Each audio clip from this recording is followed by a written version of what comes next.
My name is Kristen Fleming, and I would like to welcome you all to our Caregiver Conference featuring our keynote speaker, Suzanne Murtha. She's going to be talking on mindsets and mindfulness for caregivers, how to enhance your resiliency to meet the moment. And before we get started, I just want to tell you a little bit about our organization. So I am the regional coordinator for the Alzheimer's Disease Caregiver Support Initiative, and we are located at the Center for Neurobehavioral Health here at SUNY Plattsburgh. We have a grant from the New York State Department of Health to provide services of caregivers for anyone with any form of memory loss, and we cover 6 counties. So they are Clinton, Franklin, Essex, Warren, Washington, and Hamilton. We also have 6 service areas that we cover. So we do care consultations for individuals and families, support groups, memory cafes, education and training, respite, and something called Project Lifesaver, which is a wandering service. These services are free and open to the public.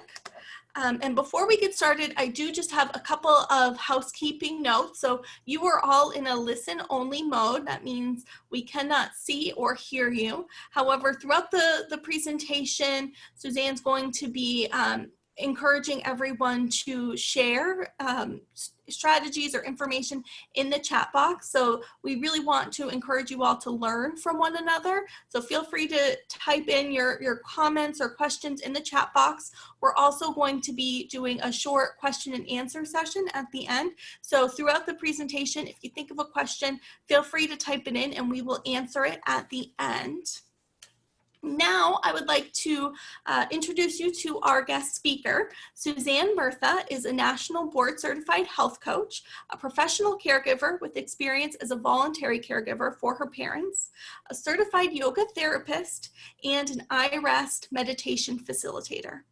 Suzanne was one of the first yoga teachers in the Southern Adirondacks, where she taught for 18 years and is a founder of Yoga in the Adirondacks.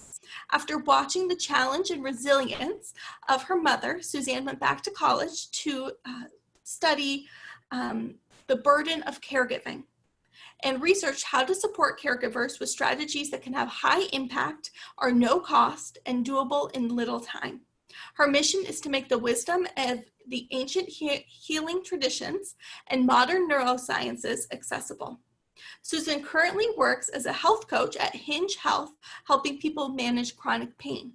I now present to you Suzanne Murtha. Thank you so much, Kristen, and it's really a pleasure to be here. So this is why I'm here. In 2009, my father had triple bypass surgery, and he went to the rehabilitation center and was doing really well, and then contracted C. diff. They then sent him home, and with a prescription that was supposed to help, but we really had no idea what that meant. And I was self-employed at the time and able to change my schedule, really eliminate my schedule to help my folks out. And Mom and I quickly learned that it was not just being on the day shift as a caregiver, but it was also the night shift. And this went on for months. And this began my mother's journey and transition from being a wife to a caregiver that lasted over 8 years.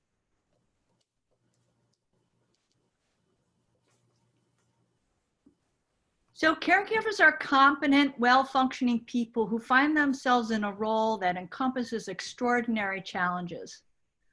Voluntary caregivers like my mom, who said I never wanted to be a nurse, then she monitored my dad's blood sugar, made sure that his medication was taken on time and accurately.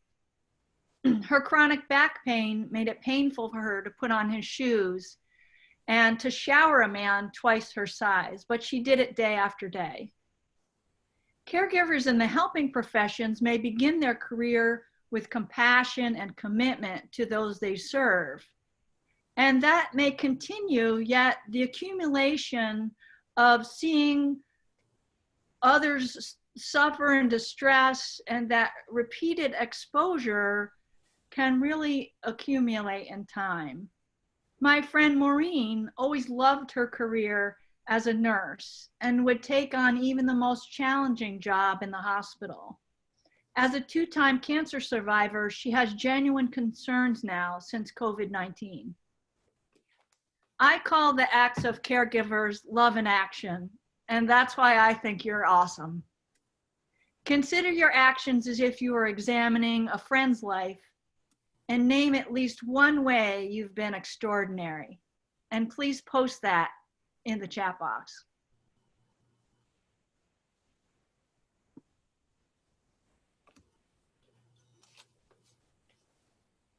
So I'm going to really invite you to read each other's posts.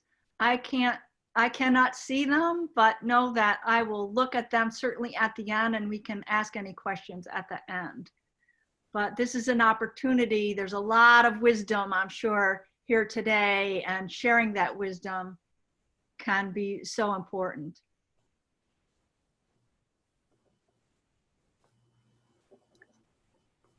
So what's a mindset?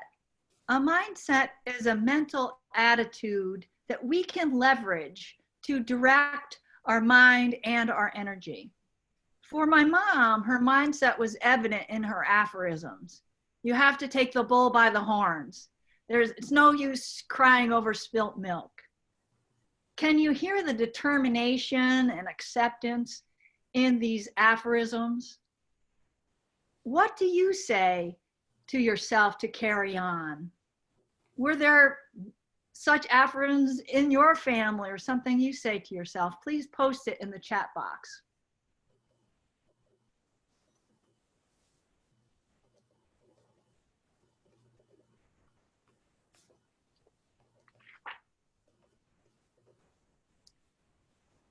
My mom used her love, perseverance, and self-regulation to help her with tasks of caregiving. Everyone has all of these 24 strengths to some degree, and life may evolve in a way that we really learn and develop certain strengths more than others. Hope, for example, can moderate the burden of caregiving. What research has come to understand is that it's more energizing to use our top strengths in new ways than to try to improve upon the ones lower on the list. So think about your top strengths and the ones that help you cope. While you consider this long list, I'm going to tell you about my friend Kristen. And no, it isn't Kristen, our host. It's actually a high school friend of mine. And Kristen runs her own business. She also cares for her 89-year-old mother. And she babysits her grandchildren who just lost their father in July on his 43rd birthday to ALS, or Lou Gehrig's disease. He was also an essential employee in her business. All the while her son-in-law was sick, Kristen continually said to me, "We have to have hope." I always remember Kristen as someone with the strength of zest, and she's used it to go beyond babysitting.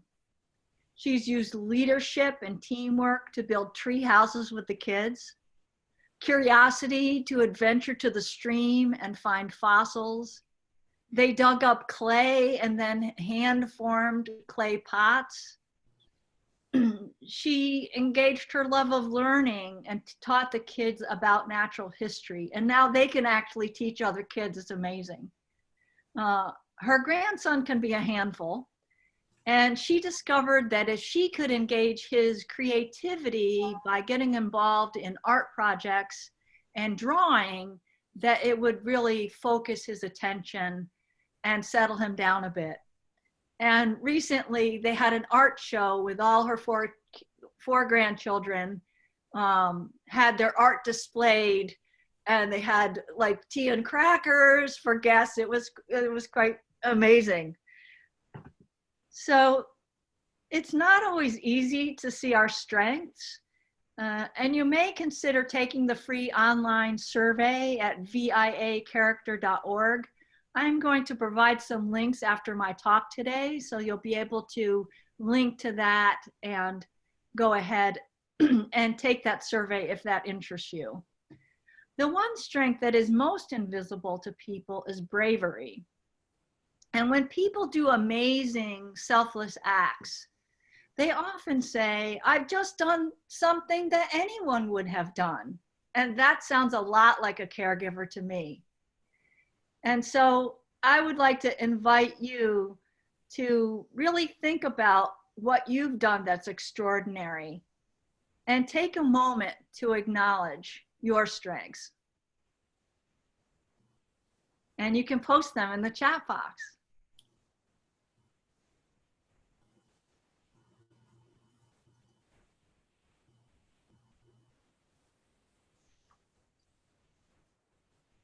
Let's use the strength of perspective to talk about stress from the work of Kelly McGonigal, who wrote The Upside of Stress. Hans Selve coined the word stress in 1936 after realizing the negative consequences of mice that were tortured. And stress has grown to become a word that we use to describe a reaction to a situation or stimuli that range from a trivial inconvenience to a major loss. Trying to avoid stress has been shown to create a reduced sense in well-being and life satisfaction. As long as there's no physical threat, remind yourself that your concerns and physical feelings in your body are telling you that this matters and helping you to cope better, to really do your best. So Kelly McGonigal defines the word stress as something that arises. Stress is what arises when something we care about is at stake.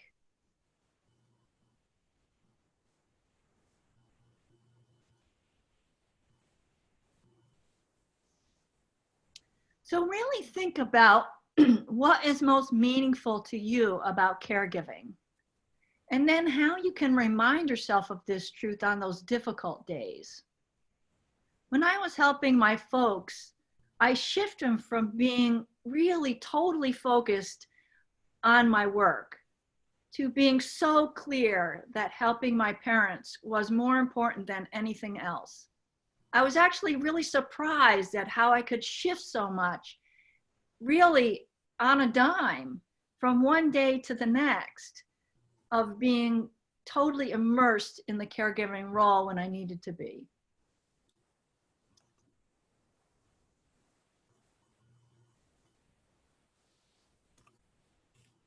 So really ask yourself how the situation is meaningful in the big picture. And being aware of our common humanity around challenges reduces suffering, and we can take on that bigger than self attitude. People who have social connections are proven to live longer and with increased life satisfaction.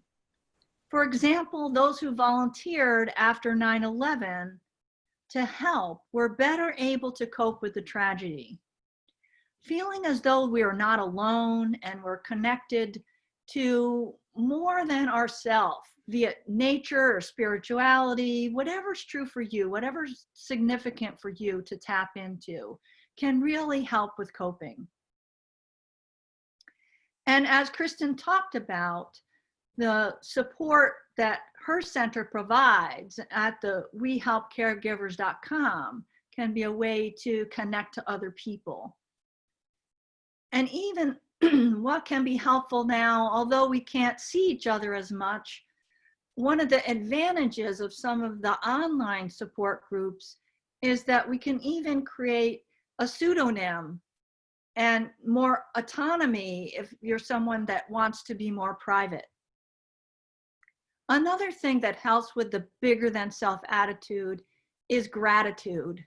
Again and again and again, many studies show that practicing gratitude, even if it's not something that comes naturally to us, and some people naturally have this ability to be grateful, but one of the exercises is to just at the end of the day, think of something that we're grateful for that happened that day.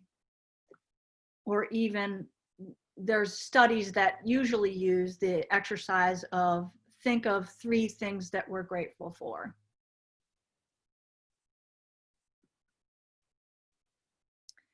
So increased stress can result in increased productivity, but only to a point. And we each have our tipping point. And even the same person can have a different tipping point if we're tired, fatigued, didn't sleep well, had a particularly challenging day. We can reach that tipping point more easily. And it's really any time when the demands outweigh our capacity to cope.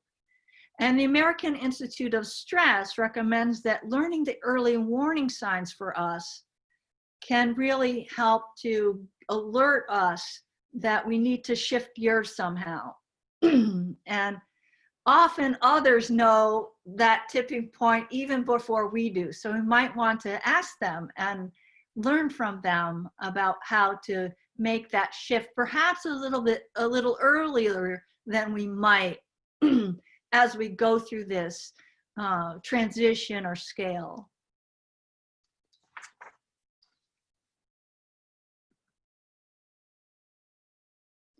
So what do we do when we don't have the energy to even use a mindset strategy to really be able to manage?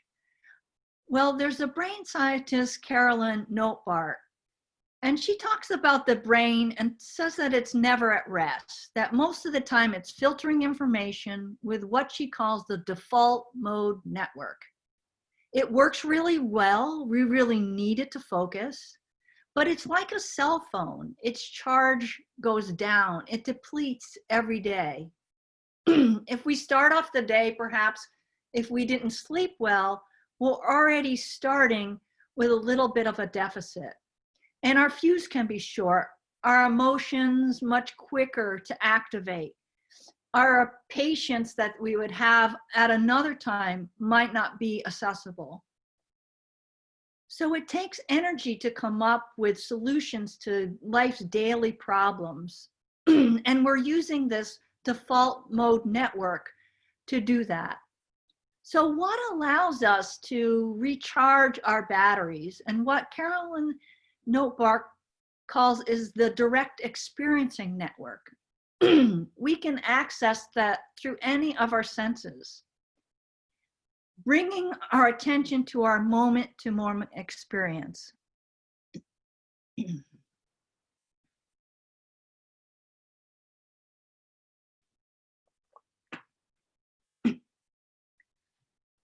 So we want to try to savor the positive experience, even if we're not naturally inclined to see the glass as half full.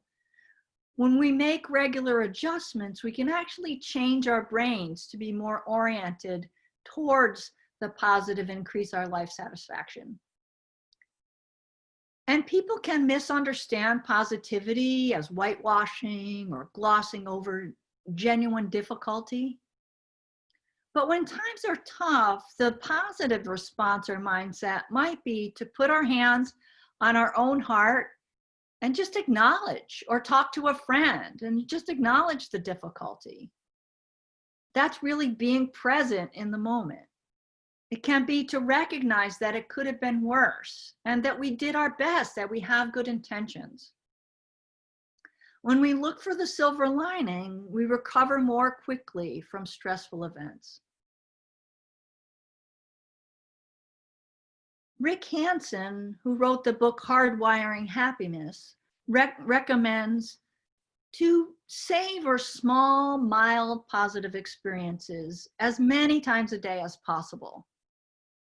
We just want to linger a little bit longer and notice how it feels to absorb the positive moment, whether it's a flower in bloom, it could be just trying to shift into curiosity at what's right in front of us, maybe looking at a child's ear or the hand of an elder can be a way to just be in this moment, in this life right now.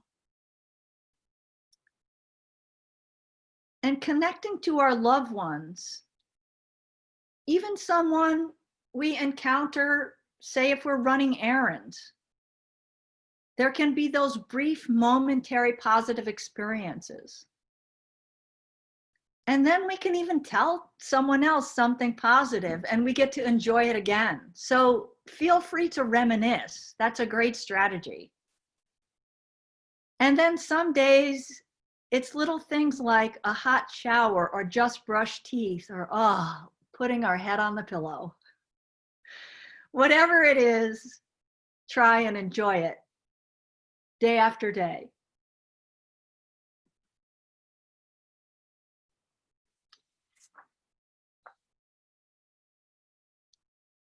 It makes sense that caregivers often have a hard time focusing on themselves because they're giving their attention to those they're caring for all day long.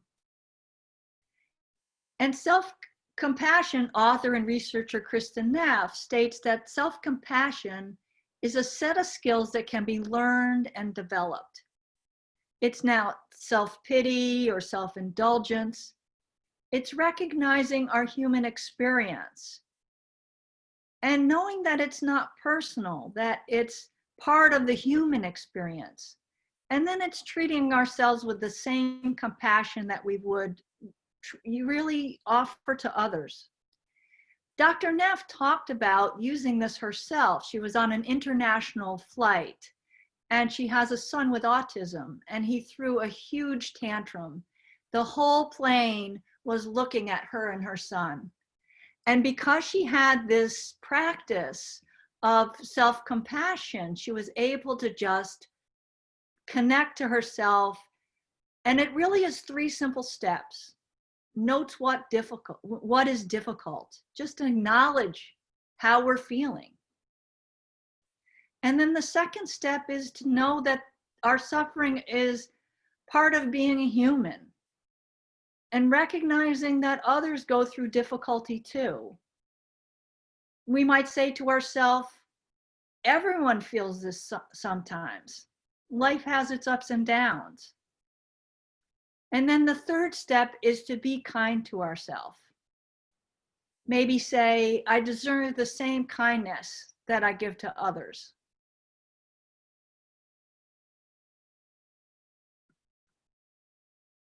So there is a practice that's called loving kindness meditation that is often done thinking about ourselves first and then thinking about another. But for caregivers, it seems more appropriate to think about the other first and then think about ourselves. So I'd like to lead us through it. And if you're comfortable to close your eyes, please do. And bring to mind someone who you feel good about. Perhaps someone who's been kind to you. Just see who comes up. It doesn't have to be complicated and you don't have to force anything.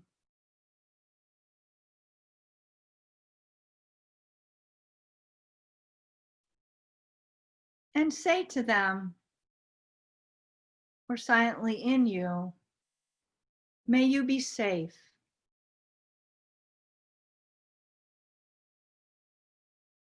May you be happy. May you be peaceful. And try and really have that inner experience as you say it to what those words mean.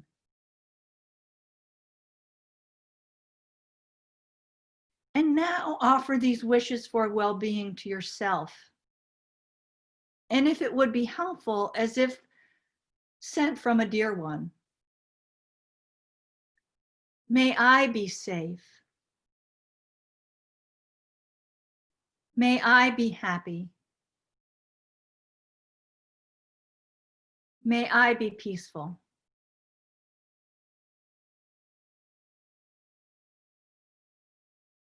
And notice how you feel. It might be comforted. It might feel a little awkward or neutral. Just simply noticing, and know that with these types of practices, the more you practice them, the more powerful they become. They become potent and they actually take less and less time. And then if it's comfortable to come back and open your eyes again, Just notice how you're feeling. And if you'd like, share your feeling in the chat box.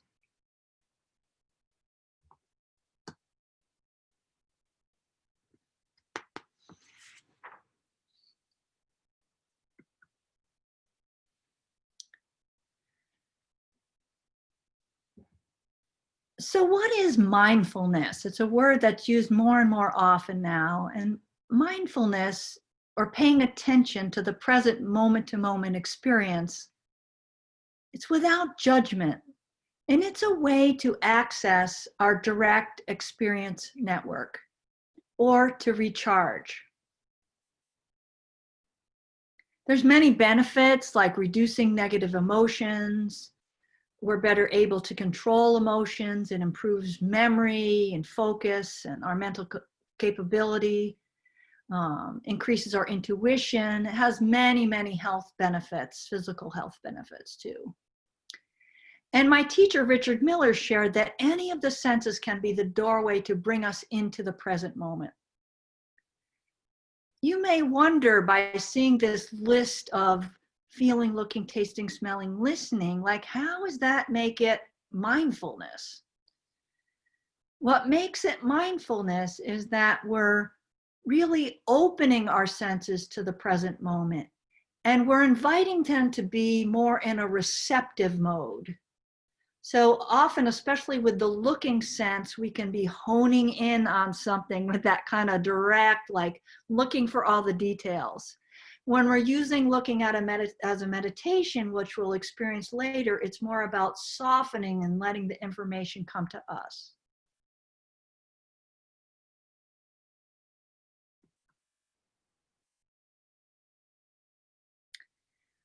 So focusing on this moment, and one of the beautiful ways is to use the different, our feeling sense is so powerful. And some areas of the body have more sensory receptors, like our hands and our feet, really all, our whole face, all the sense organs are all really powerful places to focus on to bring us into the moment. We can soften our tongue or our eyes, and we can touch our face. In fact, I'd like to experiment with a few of these so you can detect which one feels best to you. So I'd like to invite you to start with your hands on your legs and begin to rub your up and down your legs, and just get some feeling of touching yourself, rubbing your legs. That's one that can connect in. And then just feeling how that feels on your hands and on your legs. Another is to cross your arms. So even if we are with other people, I'm going to stand up a bit, it's possible to kind of cross your arms in a comfortable way, like you might be with another person, but then kind of squeeze your arms. Give yourself a little squeeze. Sometimes we can have these signals to ourselves, like, you know, it's just time to reconnect with me. I need this moment to plug in. Also, I'll go to one of my nice touch points is right here on my, breastbone. Something about touching there really helps me to connect, and I find it very comforting. So that's another one. And then also a hand on your cheek. So try this one, and you might notice that one side feels more comfortable than the other. So test it out. Really let your jaw kind of settle into your hand. And notice one side or the other. I coached a young woman who was going to college, and she would get a lot of anxiety in class.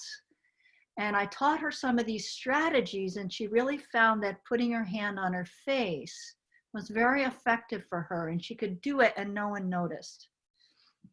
So I invite you to continue to experiment, to see what's true for you, to learn from yourself.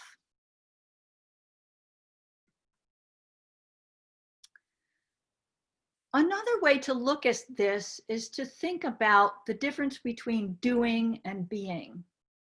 And doing is assessing the situation. It's solving problems. It's taking action to get things done. Doing is essential to really functioning in the world.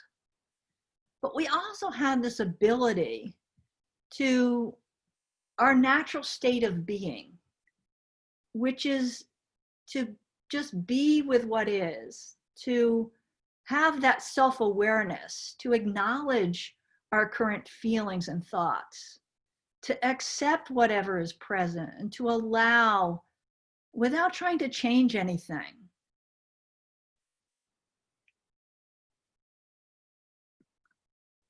So now we're going to experiment a little bit more with this, and I'm going to invite you to really hold your hand up and look at your hand. Really examine it. Notice the color and the textures and the lines. You can turn it over. You might see veins, knuckles. If you have rings on, look at those. Just notice all the aspects that you can see and clearly distinguish between your fingers and the space around your fingers. And now I'm going to invite you to close your eyes if that's comfortable and feel your hand. Really notice the sensations in the palm of your hand and in each of the fingers. If there's a certain temperature that you notice, it may be different in the center of your palm compared to the tips of the fingers. If your hand is resting, feel the weight of it. And it may not be so easy to clearly be able to sense with the eyes closed where the fingers end and the space begins. Notice how it makes you feel to pay attention to feeling your hand. And then when you're ready, open your eyes. And you can share how you feel in the chat box.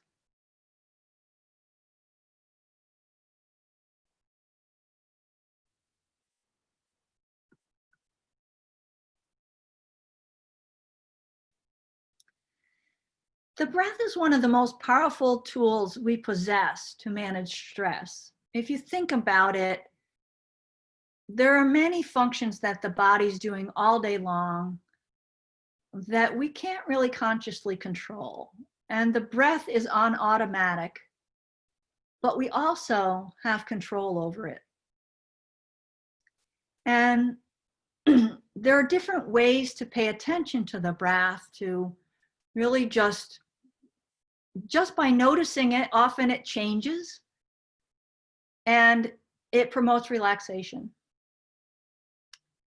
We can count the breaths, that increases concentration.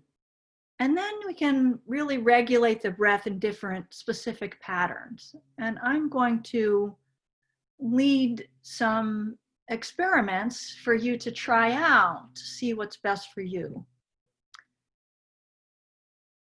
When I was helping my parents out, I would go up at night to my childhood bedroom, and I often had thoughts and emotions that I knew that if I didn't do something with, would be keeping me up at night. I would be awake at some point in the night. So really a breathing practice was what really got me through that time. And it was really taking full deep breaths that I'm going to start with. There are also, and then I'm going to lead into a variation of pursed lip breathing, and also called resistance breath. But pursed lip breathing is recommended for COPD, which is, if anyone has any lung concerns or issues, what they often feel is that it's hard to get enough air in, but often what they most need is to get more air out. And so by using pursed lip breathing, it's recommended for people with COPD, and hence it's also recommended if people have symptoms of COVID-19 to help. And when I did a training in yoga for anxiety, it's also very good for anxiety. And the key to that is lengthening the exhalation so that it's longer than the inhalation. So I'm going to lead from deep breathing into this resistance breath or pursed lip breathing, and I'd like you to join me. So one way to get a sense of deep breathing is we want to bring our breath down into the deepest lobes of the lungs. And we can touch ourselves either on our bottom ribs or even in the front and the back to help give us a tactile cue to really connect in and breathe deeply in and down. So on the inhalation, invite the breath to come in and really encourage it to come in and down. And then on the exhalation, allow it to flow up and out. So go at a pace that feels comfortable. You can even count your inhalation and count the exhalation.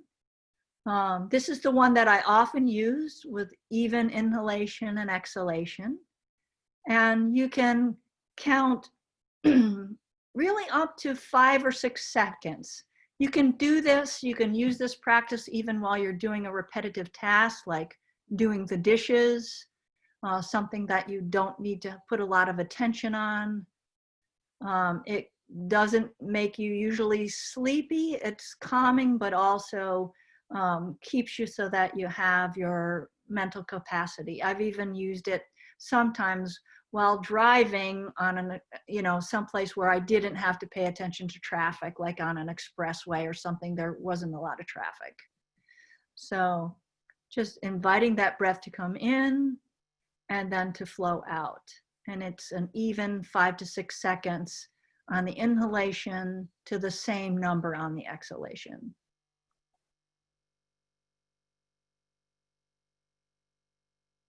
You can even feel a sense of the breath in the back of the body. The lungs are just as much in the back as they are in the front. And then release your hands if you're still touching your ribs. And I'm going to invite you to bring a hand up toward your mouth, and we'll move into the pursed lip breathing. So it's forming your lips in a circle, just like as if you were going to whistle, except it's a bit slower than that, not enough force to create that whistle. Inhale through your nose and exhale and blow out slowly through circular lips. And if you blow onto your hand, there are lots of nerve endings on your hand. So it also helps to bring us into this present moment. It increases the length of the exhalation to be longer, and it can even be twice as long as the inhalation. So try that a couple times. Inhale through the nose if that's possible. Exhale out through the mouth.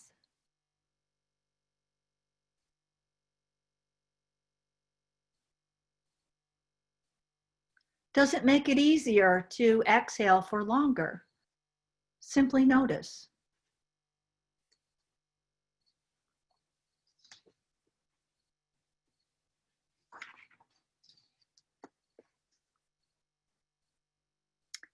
And then if you'd like, post how you're feeling in the chat box.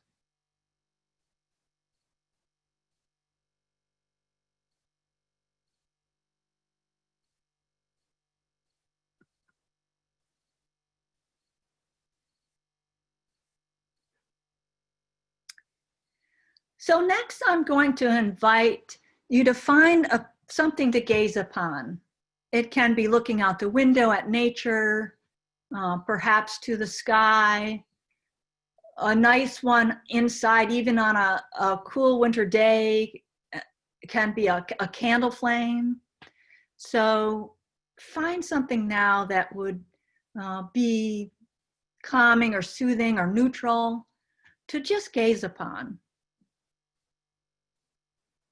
And as I alluded to earlier, with the looking meditation, the idea is to allow the information to come to you, to really look out and invite your eyes to soften and to receive.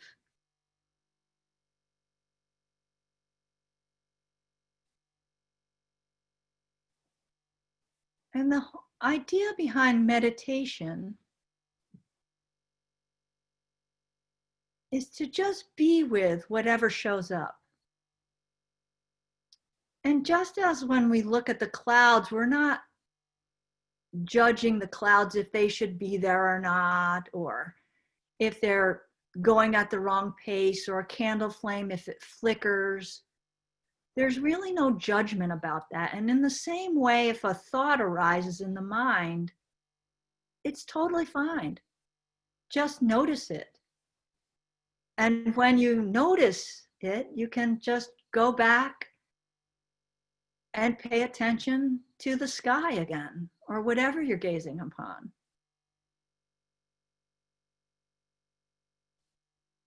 Sometimes when we're looking in this looking meditation, what we're seeing can also elicit a feeling inside. So we're paying attention to the other senses as well, just noticing what comes up.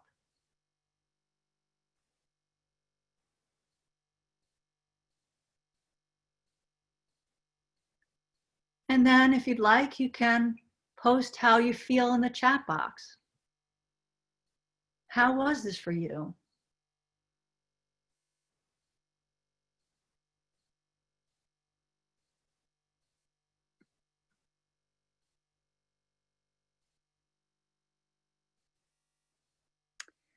So next I'm going to share a body scan, which dives a little deeper into the feeling sense that we've worked with a bit already today.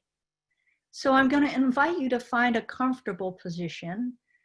Often this body scan is done lying down, but it's perfect to do seated or really in any position. And my one teacher, Joan Ravinsky, used to say that body sensing could even be done standing in line at the grocery store. So know that you're really free to fit these in when you can. I know that caregivers are often the busiest people of all.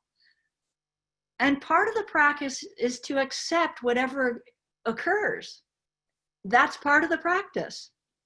So if a loud sound arises or something comes up, just notice it. Often we can feel something inside when there's a big sound that happens. So notice those feelings then. It's another opportunity.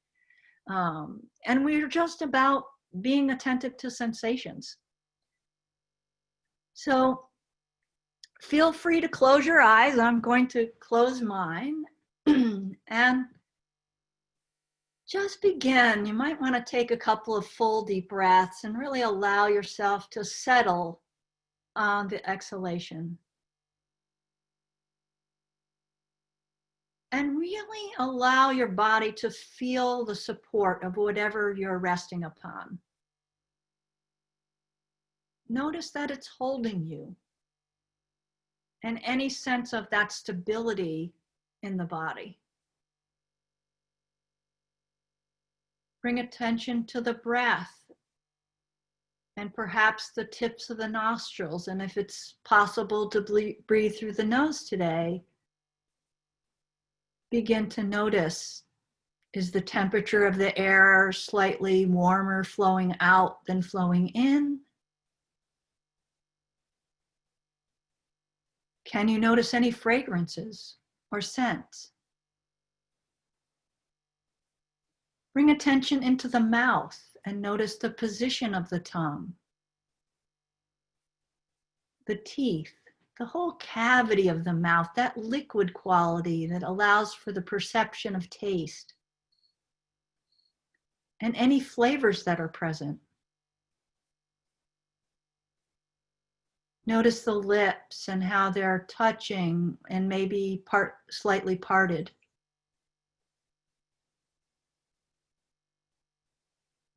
Feel the way up through the cheeks to the eyes. And notice the eyes. And even with closed eyes, we can often see a sense of pattern or color or texture. And invite that sense of visualizing to diminish as the feeling sense in the eyes becomes primary. Bring attention to the left eye and notice the left eye primarily and the sensations, vibrations, any way that it feels. And then bring attention to the right eye and notice the right eye primarily. And any sensations in the right eye and how that feels. Feel the left eye and the right eye. And now feel both eyes at the same time. And maybe even the temples, the cheekbones, the eyebrows, the whole area around and in the eyes as sensation.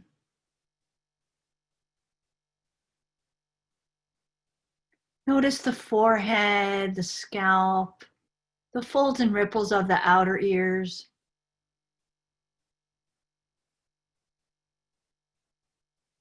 And then notice how the ears gather sound from all directions. Invite a sense of listening as if the whole body is listening.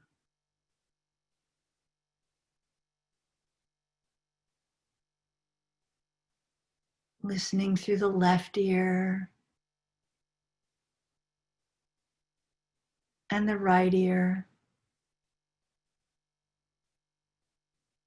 And then both ears and all around. Feeling the entire head and all the sensations there. All the senses receptive. Feeling the jaw and the neck and the throat and the shoulder and shoulder blades. Noticing the left shoulder and all the way down to the left hand, palm and fingertips. And then feeling the way from the right shoulder and all the way down to the right hand, palm and fingertips. Feeling the left hand again and the right. And now feeling both hands at the same time, alive with sensation. Hands and arms. Noticing the torso, the upper chest and upper back. The ribs and low back and belly and hips. Feeling the way down to the left foot and however that foot is positioned. Feeling the way down the right leg to the right foot and how it's positioned. Feeling the left foot and the right foot. And then both feet at the same time. Feet, legs, torso, arms, hands, neck, and head. Bring all of the individual sensations together for an overall feeling of the body. sensing the whole body. And as you feel the body, if there's any particular place that's calling for attention, notice it. Sit alongside it to be with it. So feeling inward, in and in and in and in. And feeling outward, even beyond the skin, out to the left and out to the right. Feeling outward horizontally, out to both sides. Sensing down towards the earth and up towards the sky. And feeling towards the earth and the sky at the same time.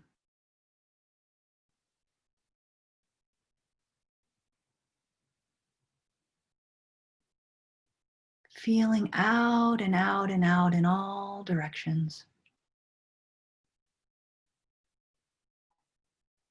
Staying connected to all the feelings and sensations of this moment, just as it is. And then slowly coming back, feeling your feet and whatever is supporting you, the base of your body that you're resting upon, feeling that support. Connecting to the breath once again. And whenever you're ready, slowly opening your eyes.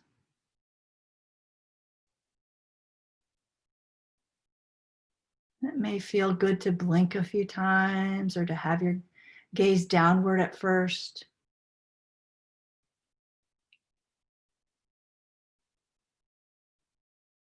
And if you'd like to post how you feel in the chat box, please share.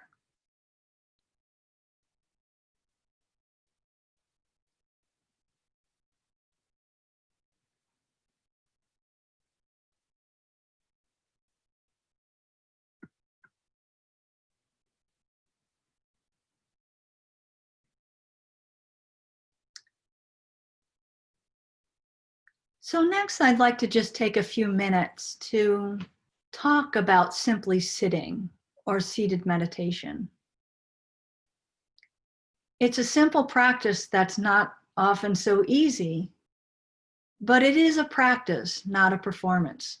So we're not even really trying to relax because that puts us in a place of judgment and we can feel like we're not doing it right.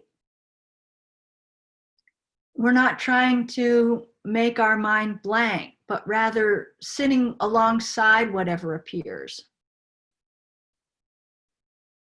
And I want to assure you that you don't have to sit cross-legged, which a couple of my clients called recently crisscross applesauce, which I had not heard before. So know that that's not required either. It's really any position that you can be comfortable in. And this helps to cultivate that if you have the time, I've provided many other strategies and ways to directly experience moment to moment that don't take any extra time really. If you have a few minutes, even in the waiting room perhaps, you can cast your eyes downward, or if it's appropriate to close your eyes and just sit and notice what appears. The breath is most often used as a focal point for seated meditation. It's always with us. So that's the handy thing about it, is we can just pay attention to how our breath feels. And the whole practice is to return again and again. The mind does talk. That we need it to function, to have it speak up. And my teacher, Dr. Paul Douglas, talks about how those thoughts are the meant the mind really discharging energy. So don't think of it as a negative thing to have thoughts. Just when we catch ourselves thinking, as we will, most of us, we just bring it back to what we're focusing on. It could be the breath. Also, another meditation could be that candle flame as a looking meditation. Some people have a prayer or something that they say to themselves that is sometimes called a mantra that they come back to. The feeling of our heart for heart-based meditation is also an effective practice. So really, whatever focal point feels comfortable to you, just to sit with that, even for a few minutes. And begin to notice, how does it feel? And studies show that if our body is still, that can help to still the mind. So even if it feels like your mind is very active, that it's likely that you're doing benefit that you're not realizing. So I'm going to invite you to start with a couple of minutes, see what happens, see how it works for you. Simply notice.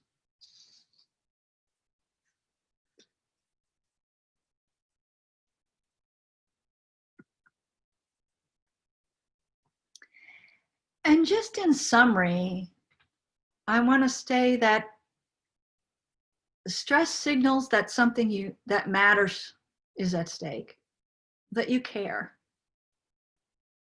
And bring forward your strengths, use them in new ways. Many caregivers had told me that laughter really keeps them going. I have a story about my parents. I was at the end of my fuse. I was upset with my mother for doing too much, not letting me help.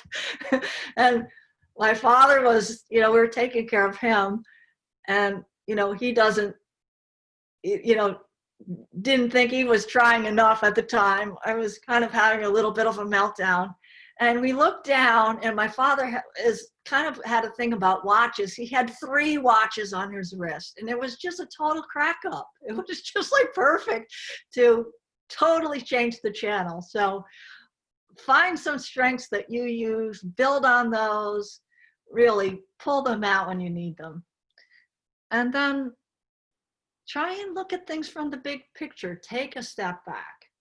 Connect to friends, reminisce, bring forward, if something happens that's funny, that's positive, relive it with somebody. Remember what's meaningful to you about caregiving and what you're grateful for.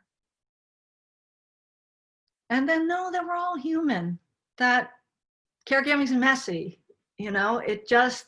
There's things that are going to happen that just aren't going to fit into what we would ideally want. And savor those delights from every day. Try and find something or many things throughout the day, if you can, to savor and enjoy. And connect to your direct experiencing network, that sensory perception. Mindsets can channel our energy and really change our brain to be effective. It's useful, kind of like a phone app. We can tap on that and it can help us to be more efficient in a certain way, to focus in a certain way. And then there will be times when we need to really plug the phone in, to connect to our direct experiencing network, to really charge up and to nourish ourselves. It's been said that caregivers are like a pitcher that are kind of pouring out all day long. And we need to refill that pitcher. We need to plug in and charge the phone or charge our battery, whatever metaphor really rings true to you. Bring that forward to remember to take care of yourself as well as you take care of others. And now I'm open to questions, comments. And I'd like to also, as my coaching hat comes on here, to ask you if you'll commit to practicing one of these or a couple of these strategies. And if you'll really have someone that you'll check in with for support, kind of make a contract with. This is what I'd like to try, and know that it's always an experiment. It's a trial and learn process. And then find out what the other person would like to do, and then check in a few weeks, and maybe keep checking in to see, okay, I learned this and I'm going to try this next. Really make it an experiment to find out ways that you can recharge your battery and really focus your attention. And what's going to help you prioritize you and your energy. And if you'd like, you can post that in the chat box. Well, thank you very much, Suzanne. I know I feel a lot more relaxed now than I did earlier today, so I really appreciated all of your strategies that you used and talked us through.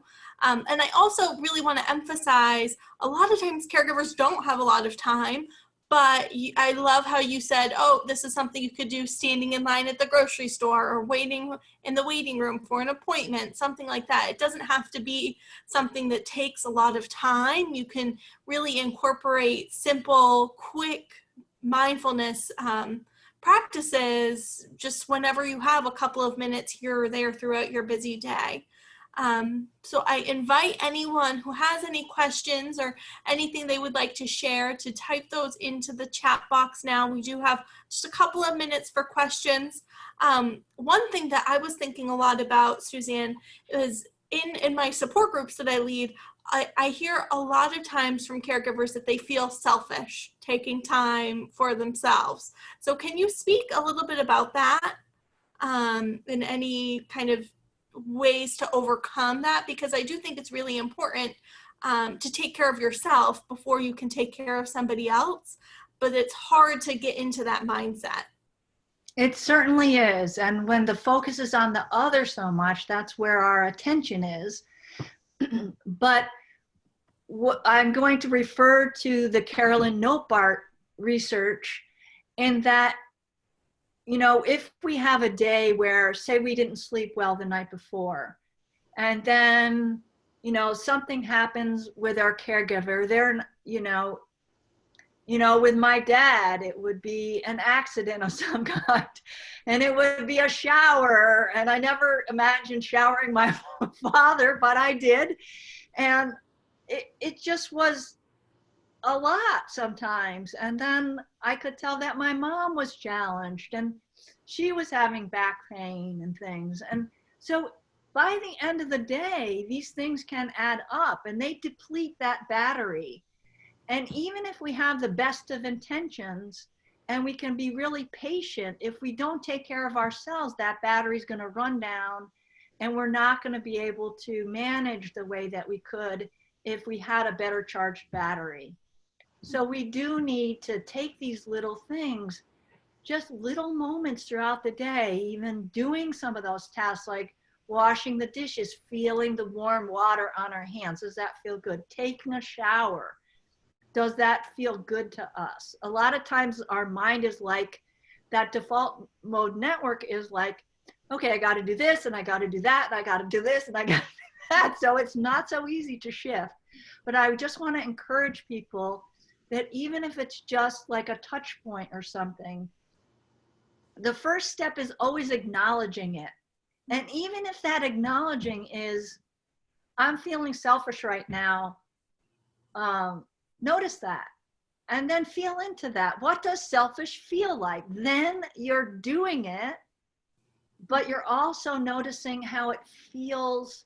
And you can even go into just some, you know, self-touch or something to acknowledge what you're feeling.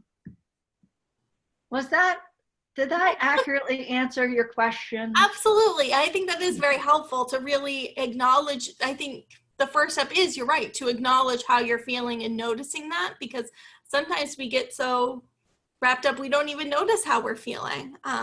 So thank you. I do have someone who's saying you have to diminish the quiet in order to be selfish, which I think is an interesting thought. I have somebody else asking, they were coming in late. So I did record this session and it's going to be available on our website. It's wehelpcaregivers.com. I'm also going to link the resources that Suzanne has mentioned that she has. And that should be available in about a week or so on our website. If you go to wehelpcaregivers.com, there's a section for education, and underneath there is conference recordings. So that's where you'll find that. I have quite a few people thanking you for a wonderful presentation. And I did have a lot of people too sharing throughout the after each of those exercises, they feel more relaxed.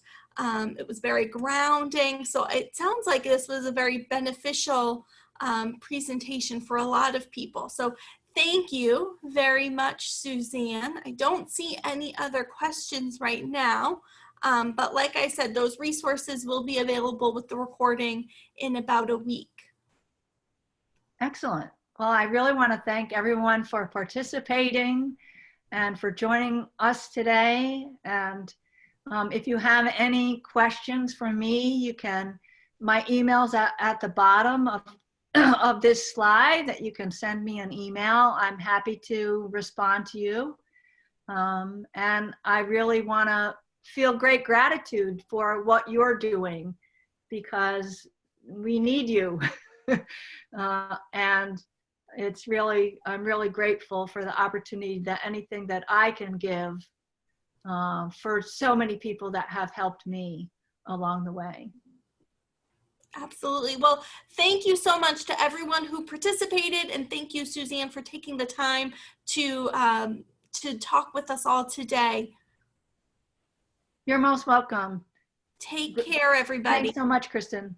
Thank you. Bye-bye. Bye-bye.